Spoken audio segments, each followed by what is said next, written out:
यंत्र, इसके बारे में कुछ हाँ, क्या मार्गदर्शन है करें। कि असल में जो मूल वस्तु है वो शब्द की तन्मात्रा से बात आ जाती है। जो सांख्य के शुरू में विभाजन के हिसाब से चलता है, तो जो सूक्ष्म तन्मात्राएं हैं 5 चीजें, पुरुष में से प्रकृति, त्रिगुणात्मिका प्रकृति, प्रकृति में से महत्त्व, महत्त्व में से विराट का अहंकार। अब वो विराट का जो अहंकार है वहाँ तक कोई ज़्यादा पसारा अभी फैला नहीं है, केवल विराट का अहंकार खड़ा हो पाया। अब उसके बाद में सूक्ष्म तन्मात्राएं खड़ी होते हैं। सूक्ष्म तन्मात्रा में जो 5 जो तत्व हैं उनकी 5 सूक्ष्म तन्मात्राएं, शब्द, स्पर्श, रूप, रस और गंध। इस तरह से ये 8 हुए। त्रिगुणात्मिका प्रकृति, महत्त्व, विराट का अहंकार और 5 जो है शब्द, स्पर्श, रूप, रस और गंध की 5 तन्मात्रा। अब इसमें सबसे पहली जो तन्मात्रा है वो शब्द की है। वो विराट से जुड़ी हुई, जो विराट का अहंकार है, विराट के अहंकार में से जो सबसे पहली चीज खड़ी होती है वो शब्द है। इसलिए शब्द का सबसे ज़्यादा महत्व है। वो जो विराट का अभी संरचना नहीं है, पसारा फैला नहीं है, कोई किसी तरह की विकृति नहीं है। जो मूल प्रकृति है, उस मूल प्रकृति में भी जो शब्द है वो जो है उस विराट के अहंकार से सबसे पहले जुड़ा हुआ है।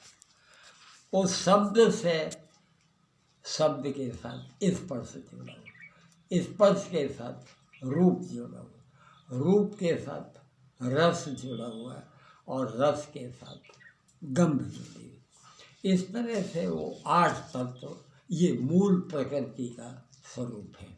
ये शुद्ध है और इसमें कोई किसी प्रकार की विकृति नहीं है। ये मूल प्रकृति कहलाते हैं। सांख्य दर्शन इस बारे में स्पष्ट करता है।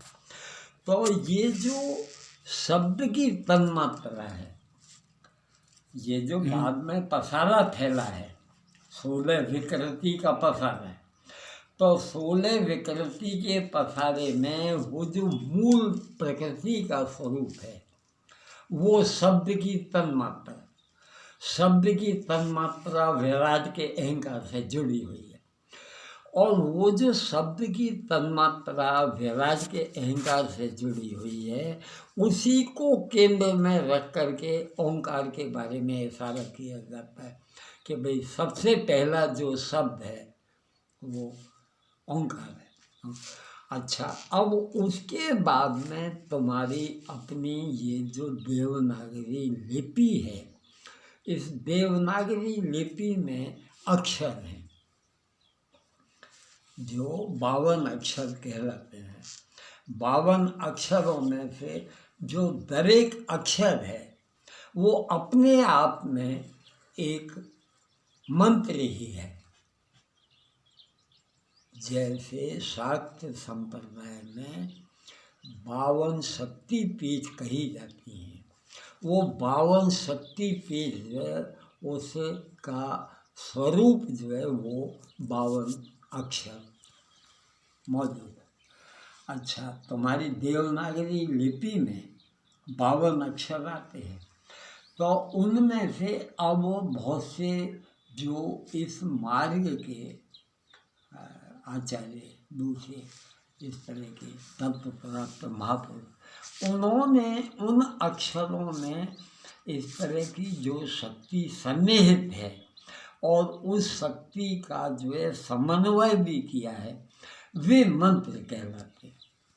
कुछ अक्षरों को मिला दिया जाए, उन अक्षरों के मिलाने से जो भी कोई इस तरह के आकार, जो भी कोई इस तरह के रूप, जो भी कोई इस तरह के दैवत के स्वरूप उनको अपने आराधना में या उसमें जो दिखाई पड़े हैं, उनको लेकर के उन्होंने कुछ विशेष अक्षरों का संयोजन किया। जैसे गणपति की उपासना, तो गणपति की उपासना के लिए सामान्यतः ये जो है गणपति का मंत्र जो है, गणपति का बीजाक्षर, तो ये दोनों बातें दिखाई पड़ती हैं।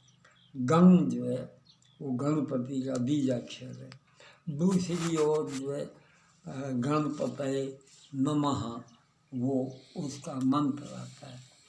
तो ये शब्द का स्वरूप है। जो मंत्र है वो शब्दों का संयोजन है, भेगा किए हुए। स्वतंत्र एक ही शब्द हो तो वो ज़्यादातर बीजाक्षर है। जैसे गंग है तो गा के ऊपर अंग की जो बिंदी है वो गणपति का बीजाक्षर है। इसी तरह से शाक्त संप्रदाय में जो मूल बीजाक्षर है वो ह्रीं है, तो ह्रीं जो है वो शक्ति का बीजाक्षर है। तो ये एक सिंगल शब्द के अक्षर के रूप में लिए, किंतु मंत्र जो है उसमें 4, 6, 10 अक्षर मिले हुए होते हैं। गणपतये नमः, वो जो गणपति है उसको मेरा नमस्कार है। तो ये जो मंत्र होता है, जो भी इन महापुरुषों ने, आचार्यों ने, जो इस तरह के तत्व प्राप्त महापुरुष हुए हैं, जो उनको अपने जो है गहराई के ध्यान के उसमें उनका जो स्वरूप दिखाई पड़ा है, वो उस तरह के वो मंत्र कहलाते हैं। वो जो मंत्र है, अगर आप उसका रिपीटिशन करें, कोई भी आदमी मंत्र का रिपीटिशन करे और करता रहे, इस तरह की ऐसी स्थिति याद है, तो तुरंत उसका कोई परिणाम दिखाई पड़ेगा, ये हूँ नहीं कहता। मेरा कहना ये है कि एक स्थिति आती है कि जब उस मंत्र के साथ आप जुड़ जाते हैं, आपकी चेतना लगभग मंत्रमय हो जाती है, और वो जो मंत्रमय जैसी स्थिति बन जाती है, मंत्र के साथ आपकी चेतना का पूरी तरह से जो है तदाकार स्वरूप बन जाता है। तो एक बात देखी गई है कि उसका जो यंत्र है, मंत्र का यंत्र है, मंत्र का जो यंत्र है उसका जो है आकार दिखाई पड़ना शुरू हो जाता है। वो अपने आप उसका जो यंत्र है वो दिखाई पड़ना शुरू। बहुत से ऐसे देखे गए हैं कि जहाँ पर इस तरह से तदाकार स्थिति वाले साधक होते हैं, तो वहाँ पर वो यंत्र जो है बना हुआ दिखाई पड़ जाता है। हर एक जगह पे ऐसा नहीं होगा, किंतु चेतना की एक अतल की गहराई तक जब जो है वो तदाकारता खड़ी हो जाती है, तो उसका वो स्वरूप, स्थूल स्वरूप यंत्र के रूप में दिखाई पड़ जाता है। मंत्र जो है वो यंत्र से अलग नहीं, यंत्र जो है वो मंत्र से अलग नहीं, किंतु वो यंत्र का स्वरूप ग्रहण कर सके वो सामान्य बात नहीं है। वो मंत्र की इतनी एक तरह की तदाकारता की और गहराई की स्थिति है कि जब साधक की जो चेतना है, वो साधक की चेतना बिल्कुल उस मंत्र का स्वरूप ग्रहण कर लेती है, तो वो यंत्र का निर्माण कर लेती है।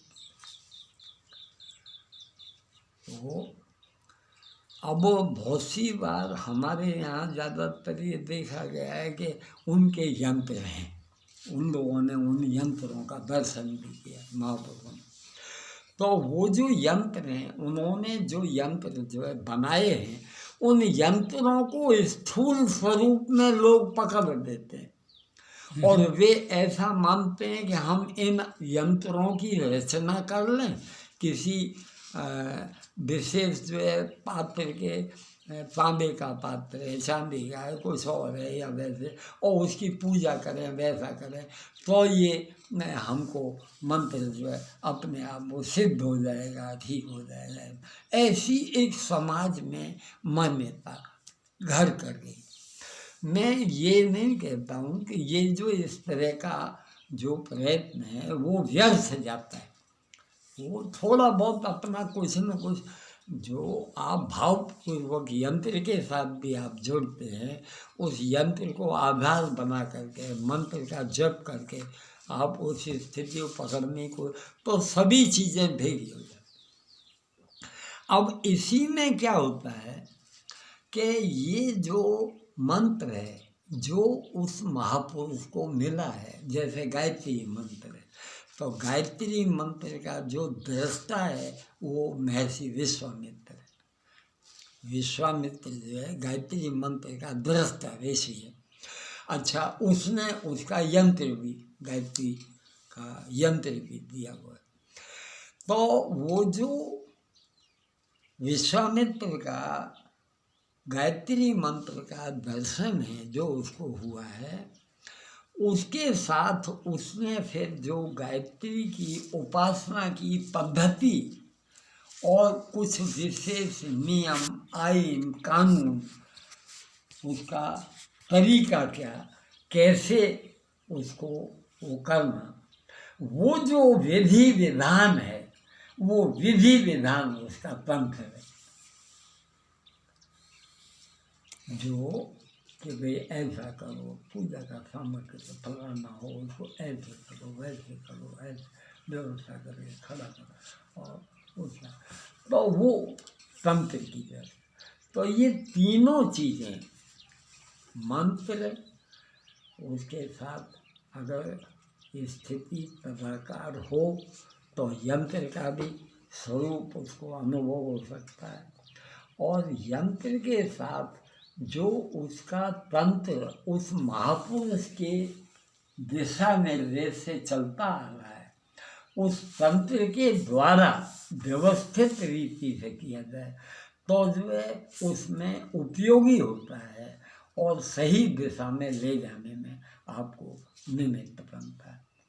तो मंत्र, यंत्र और तंत्र तीनों का कॉम्बिनेशन अगर हो जाए या कुछ हो, चेतना उसके साथ मूल है, जो आपकी चेतना वो अगर है, और मंत्र, यंत्र और तंत्र उसका चेतना के साथ सहयोग हो करके बात बने तो परिणाम ज़्यादा अच्छा। किंतु चेतना उसके साथ खास जुड़े नहीं हो, केवल कर्मकांड होके रह जाए, मंत्र का जप होता रहे, यंत्र भी बना दिया जाए, इसके अलावा तुम्हारा उसका व्यवस्थित तंत्र भी गोठवण तुम करो या कुछ नहीं, किंतु तुम्हारी अपनी चेतना की जो एकाग्र हो करके उसके साथ तदाकार होने की स्थिति है वो नहीं बने तो परिणाम नहीं आता। चेतना और वो जो चेतना का तुम्हारा वजूद है, वो वजूद जो है उस मंत्र के साथ, यंत्र के साथ और तंत्र के साथ जुड़ जाए तो उसके परिणाम जो है पॉजिटिव और शीघ्रगामी होते हुए दिखाई पड़ता है, ऐसा दिखाई पड़ता है। किंतु इन सब के बाद में भी ये एक तरह का विधि विधान का और विभाजन का स्वरूप है।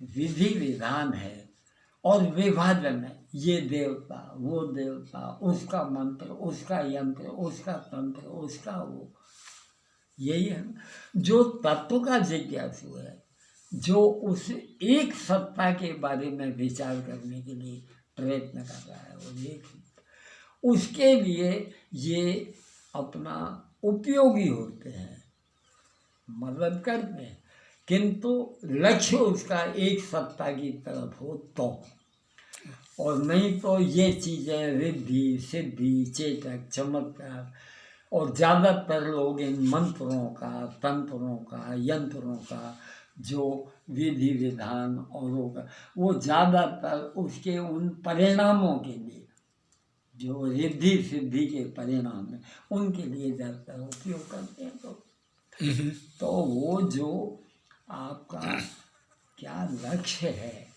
वो आप क्लियर हों। मैं रिद्धि सिद्धि को या चेतक चमत्कार को नकार नहीं रहा हूँ, मेरी बात समझ लें, वो दुनियादारी में वही है। दुनियादारी में तो ज़्यादातर लोग जो है उस रिद्धि सिद्धि और चेतक चमत्कार जो उनकी आर्थ स्थिति है और अर्थार्थी की स्थिति है उसके लिए उपयोग करने के लिए धम पछाड़ा ज़्यादातर करते हैं। कोई कोई विरला माई का लाल ऐसा निकलता है जो कि तत्व का जिज्ञासु होता है, उसको इससे मदद मिल जाती है। बाकी लक्ष्य उसका तत्व की जिज्ञासा हो तो, क्योंकि इष्ट की जो उपासना है, जो इष्ट देवता है, इष्ट देवता का फिर मंत्र है, इष्ट देवता का मंत्र का यंत्र है, उसका फिर एक व्यवस्थित विधि विधान है, तंत्र है। वो इष्ट देवता को आप केंद्र में रख करके अपना जो आराधना उपासना करते हैं उसका परिणाम आता है, किंतु वो परिणाम रिद्धि सिद्धि के रूप में आपको अगर चाहिए तो दूसरी बात है, और तत्व की जिज्ञासा के लिए चाहिए तो दूसरी बात। ये पसंद की वो आपका काम है।